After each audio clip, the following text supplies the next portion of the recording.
짧은 한 구절인데요. 우리 한 목소리로 요한복음 10장 10절을 읽도록 하겠습니다. 읽겠습니다. 시작. 도둑이 오는 것은 도둑질하고 죽이고 멸망시키려는 것뿐이요 내가 온 것은 양으로 생명을 얻게 하고 더 풍성히 얻게 하려는 것이라. 아멘.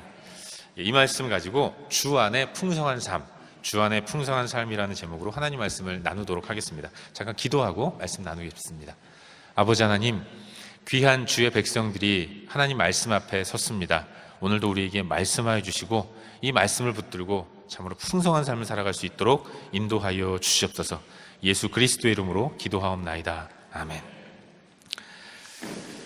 여러분, 가장 감동적인 순간은 꿈을 가지고 꿈을 향해 나아가는 모습이라는 생각이 들어요.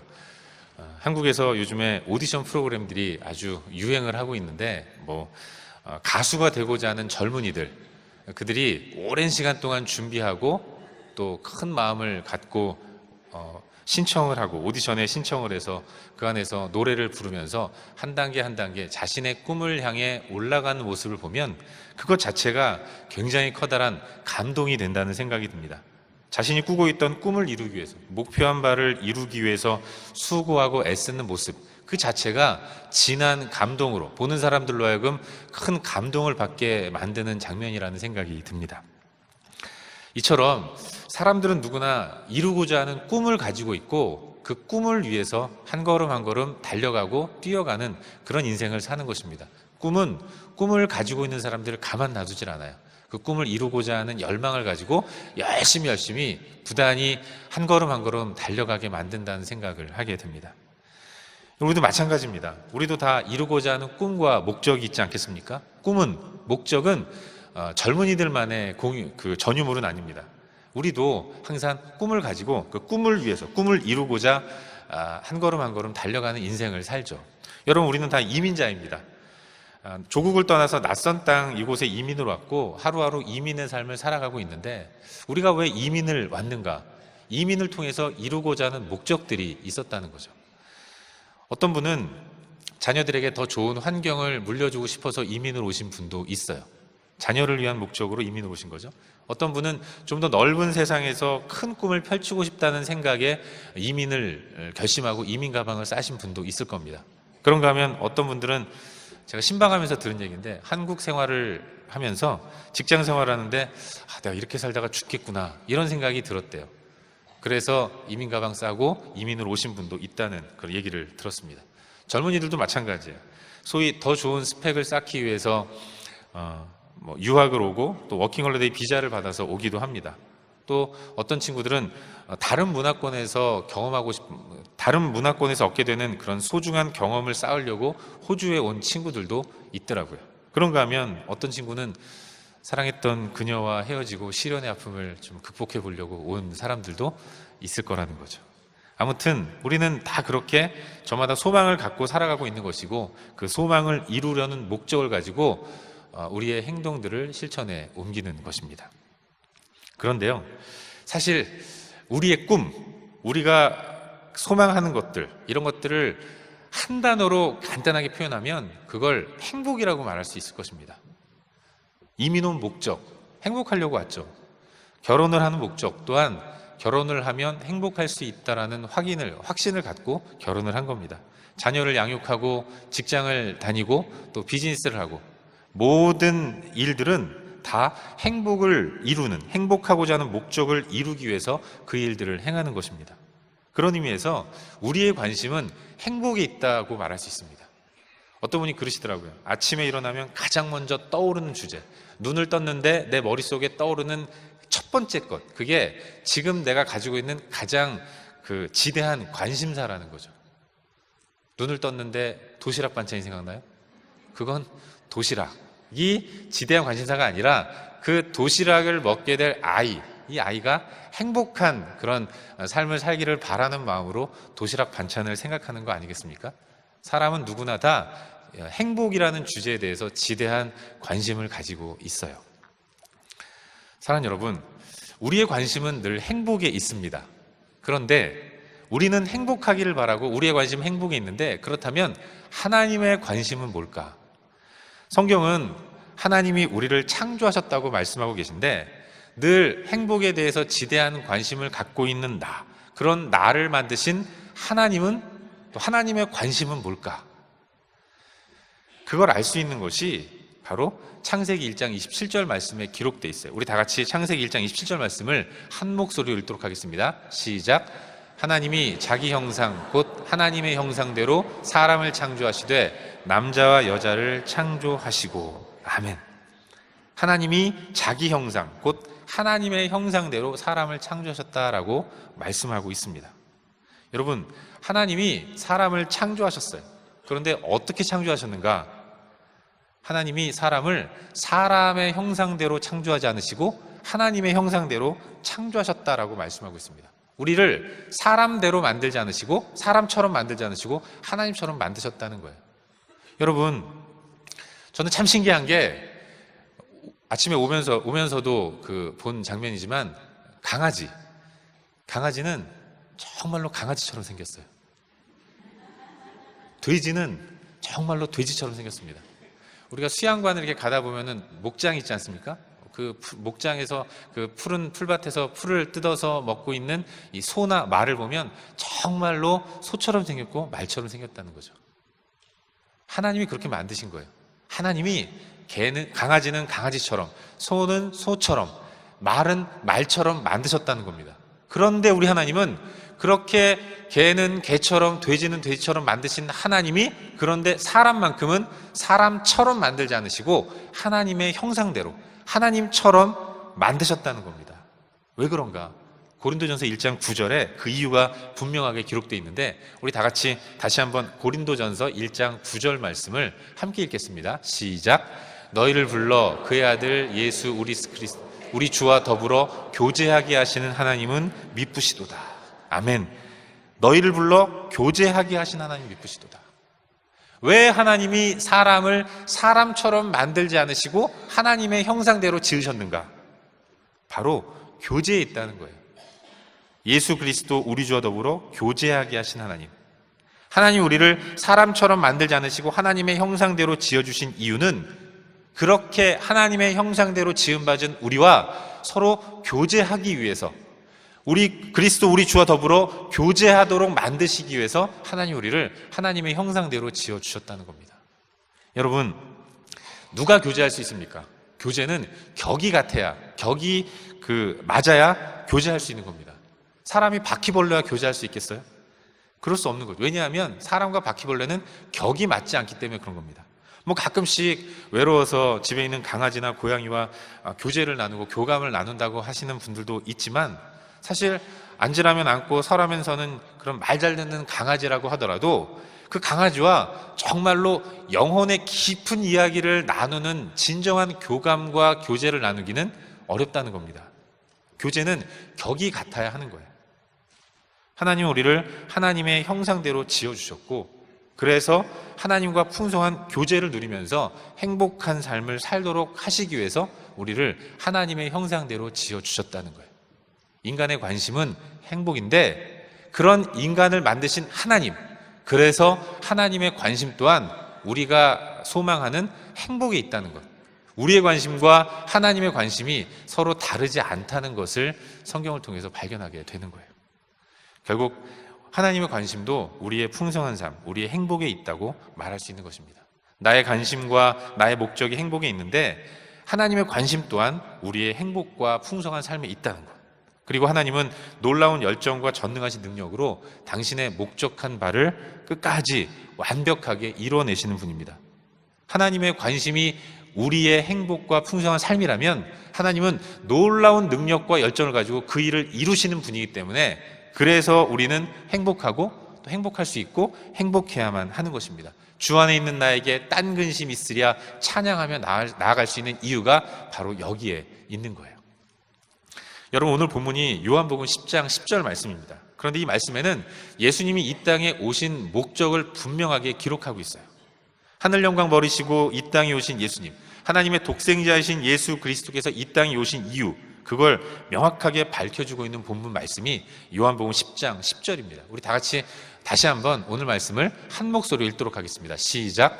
도둑이 오는 것은 도둑질하고 죽이고 멸망시키려는 것뿐이요 내가 온 것은 양으로 생명을 얻게 하고 더 풍성히 얻게 하려는 것이라. 아멘. 내가 온 것은, 여기서 말하는 나라는 것은 예수 그리스도를 얘기하는 거죠. 여러분, 요한복음 10장은 예수님과 예수님의 자녀들, 하나님의 자녀들을 양과 목자라고 비유하면서 설명하고 계세요.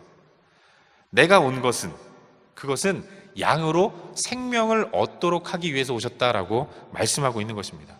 양인 우리, 목자의 음성을 듣고 목자를 따라갈 수밖에 없는 하나님의 백성된 우리, 예수님이 이 땅에 오신 목적은 예수를 믿는 여러분과 저의 영원한 생명, 이 생명을 위해서, 우리가 생명을 얻도록 하기 위해서 이 땅에 오셨다라고 말씀하고 있는 것입니다. 여러분, 오늘 본문에서 말씀드렸지만 예수님과 예수님 당신의 백성들을 양과 목자를 통해서 비유해 설명하고 있는데, 당시 유대 사회에서는 양을 키울 때 마을마다 공동 울타리를 만들어서 그 동네에 있는 모든 양들을 다 공동 울타리에 넣어서 길렀다고 합니다. 각자 자기 집 옆에다가 울타리를 만들어서 내 양은 내가 키운다, 이게 아니라 온 동네의 모든 그 양들을 다 한 군데다 모아서 길렀어요.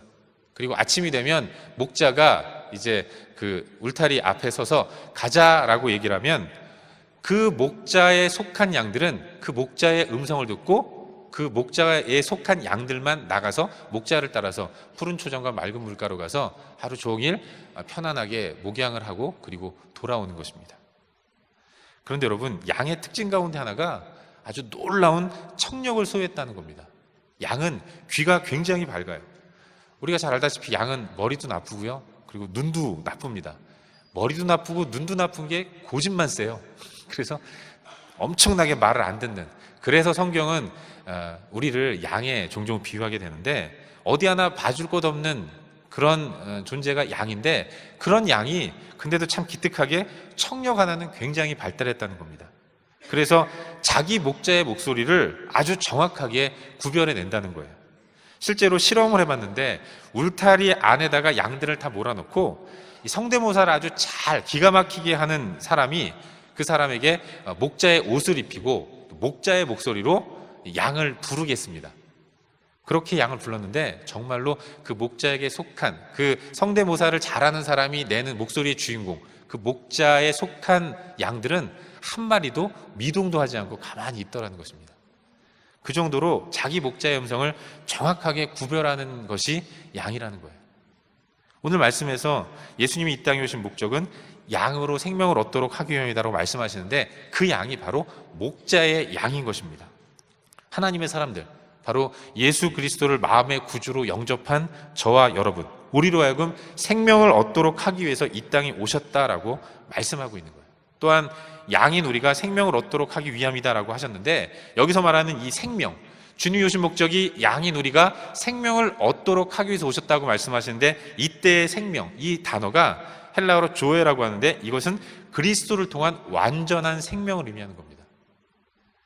주님이 이 땅에 오신 목적이 생명을 주시기 위함인데, 주님이 주시고자 하는 생명, 이것은 그리스도를 통한 완전한 생명이라는 겁니다. 우리의 생명은 불완전해요. 그냥 이 땅을 이렇게 저렇게 살다가 50년, 60년, 70년, 100세 인생이라고 하니까 100세까지 산다고 해도 유한한 세계를 사는 것이 우리의 생명입니다. 그런데 그런 유한한 생명을 가지고 있는 우리에게 주님이 오신 이유는 영원한 생명, 완벽한 생명을, 완전한 생명을 주시기 위해서 이 땅에 오셨다라고 말씀하고 있는 거예요. 이 그리스도를 통한 완전한 생명, 이게 바로 영생인 것입니다.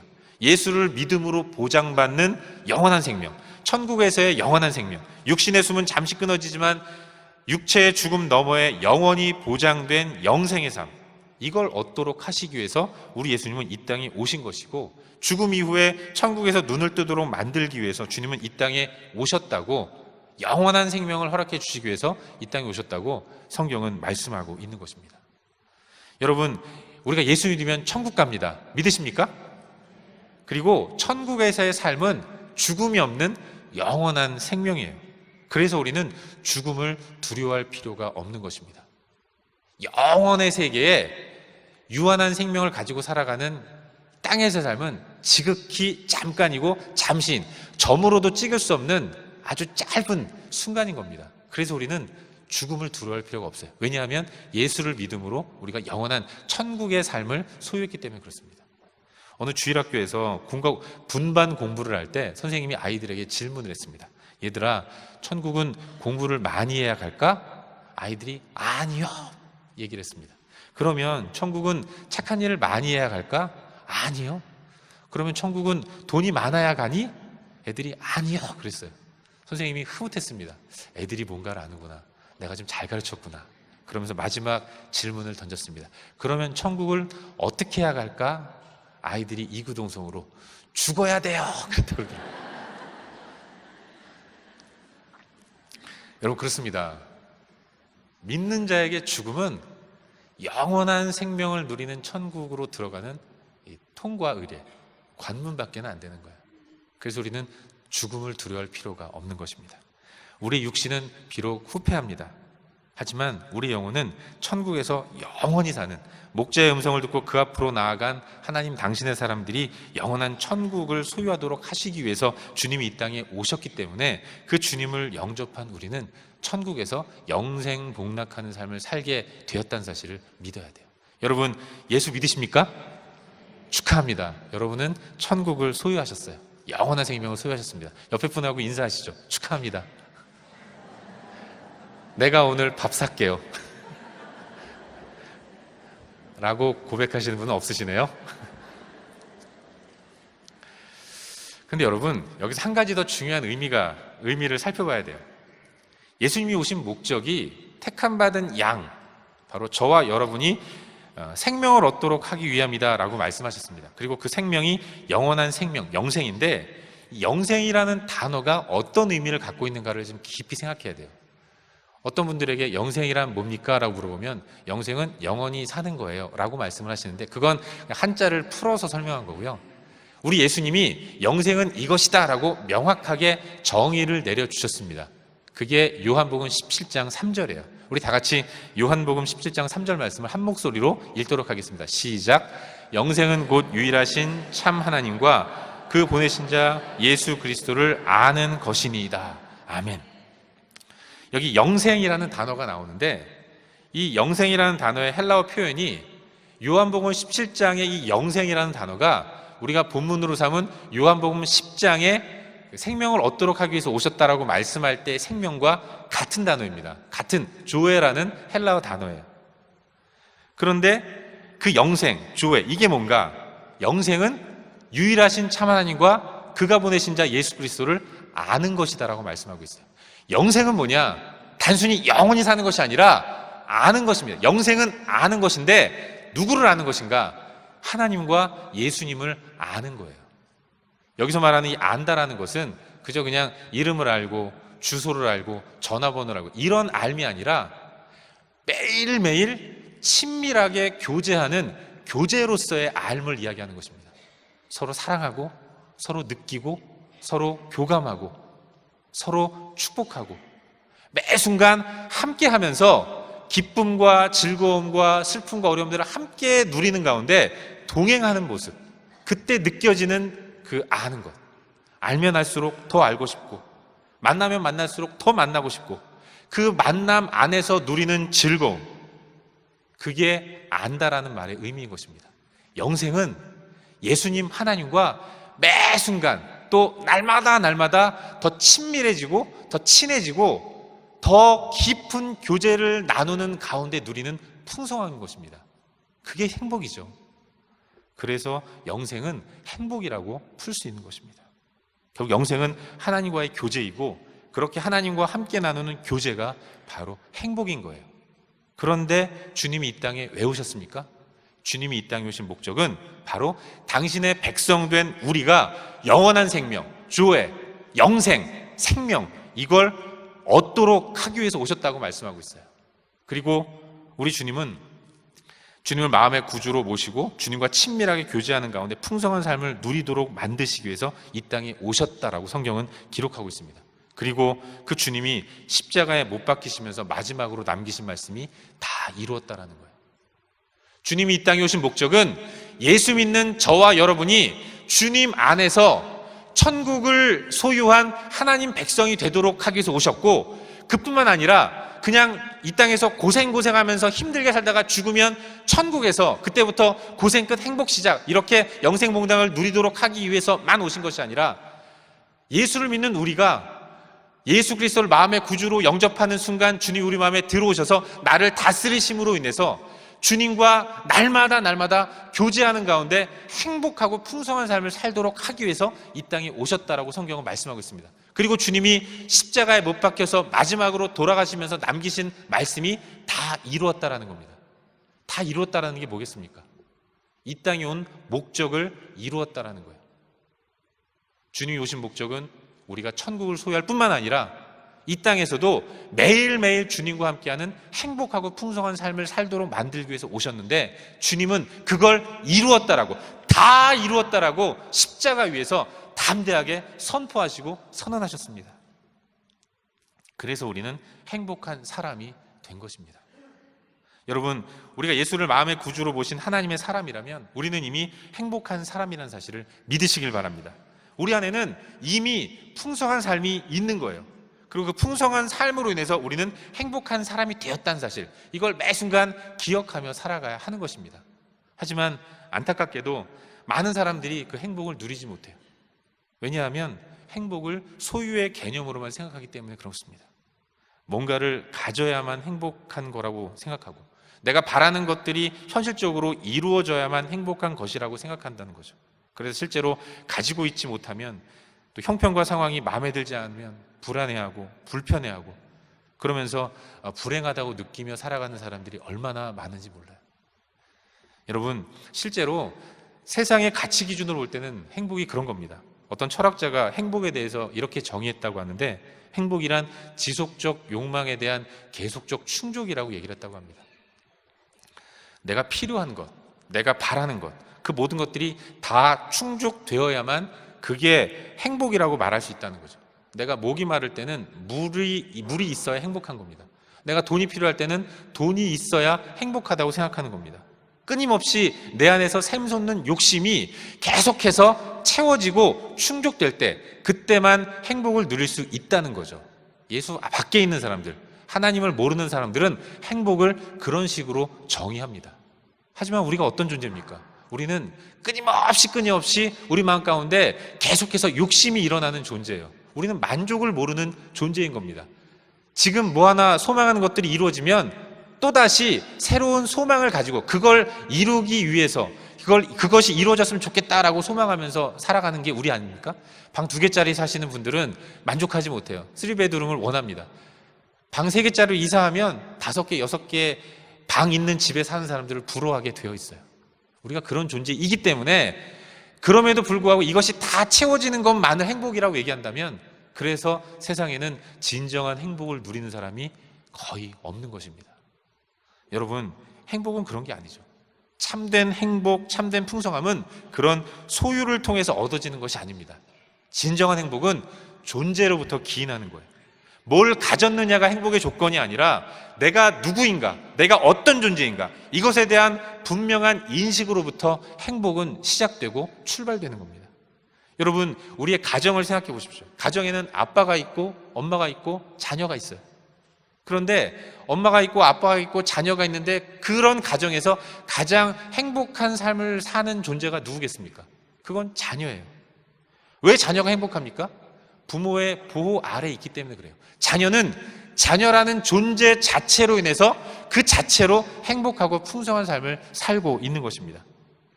자녀는 뭔가를 가졌기 때문에 행복한 것이 아니라 부모의 자녀라는 자신의 정체성, 그것 때문에 행복한 거예요. 그게 바로 진정한 참된 행복인 것이죠. 그런데 우리가 바로 그 하나님의 자녀라고 성경은 말씀하고 있습니다.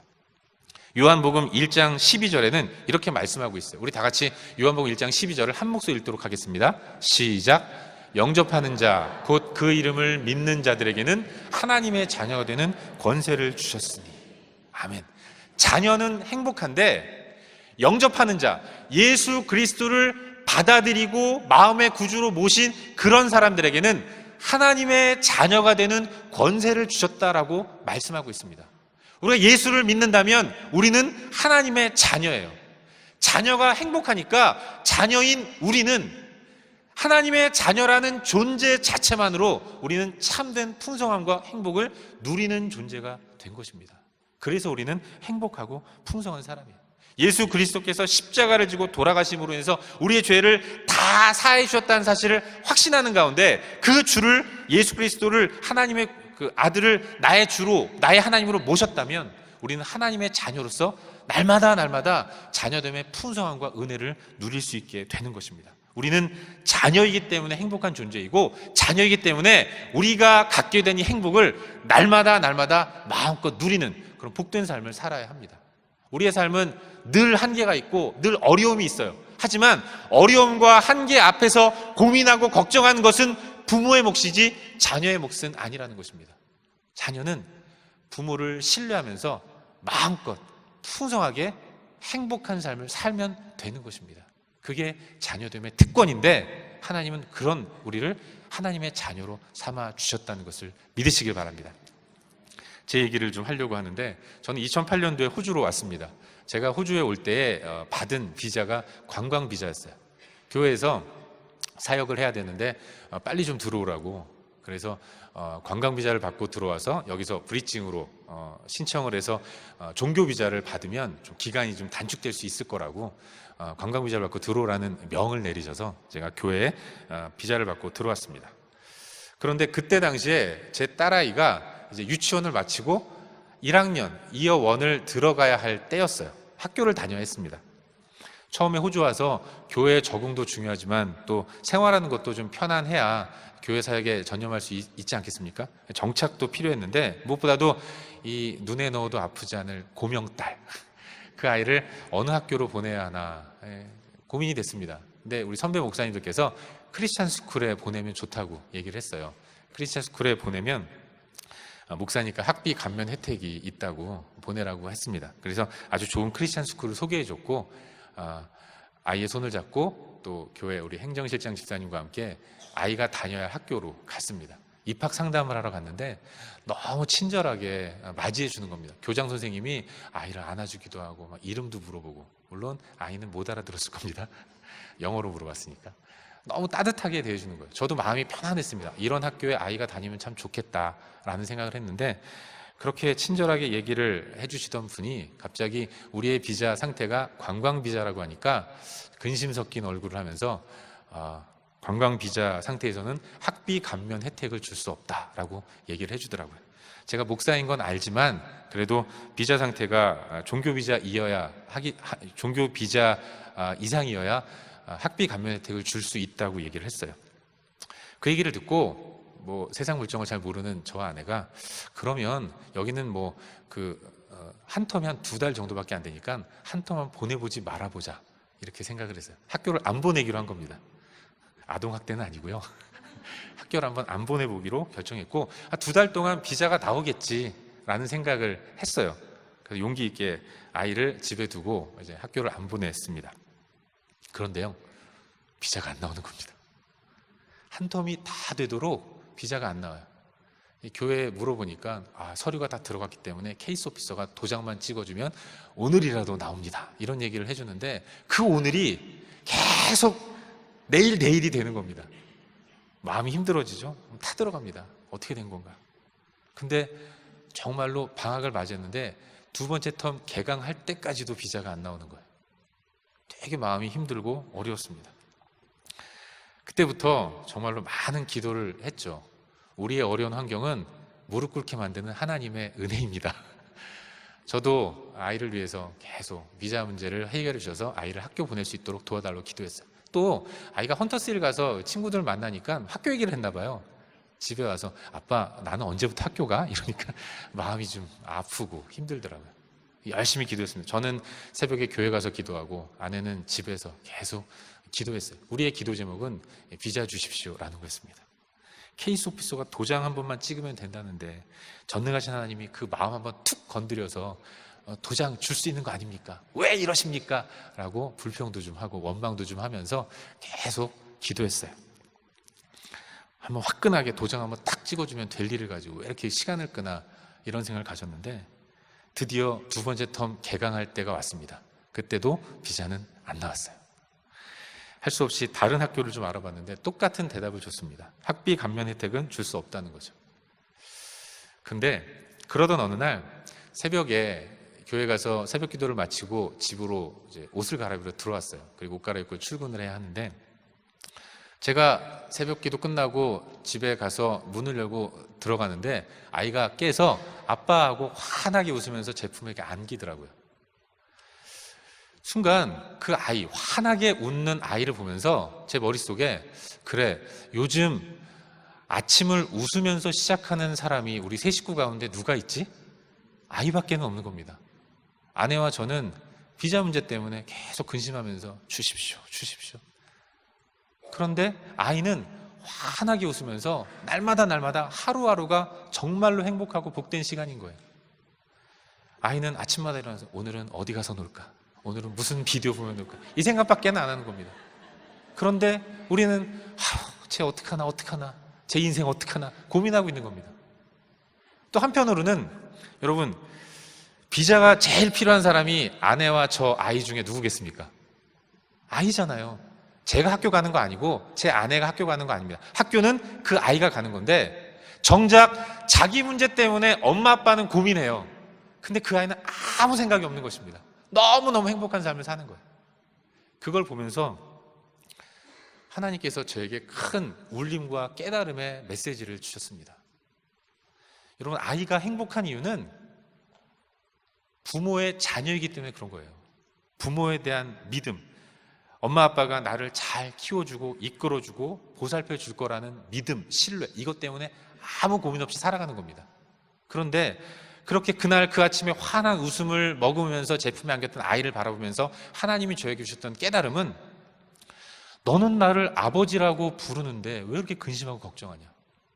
7살밖에 안 된 그 꼬마 아이도 부족하고 능력 없는 너를 아빠라고 부르면서 너에 대한 신뢰와 믿음을 가지고 전혀 근심 없이 행복하게 살아가는데, 너는 나를 전능자 아버지라고 고백한다고 하면서 왜 이 문제 가지고 그렇게도 근심하면서 걱정하면서 이 불평과 불만을 늘어놓느냐?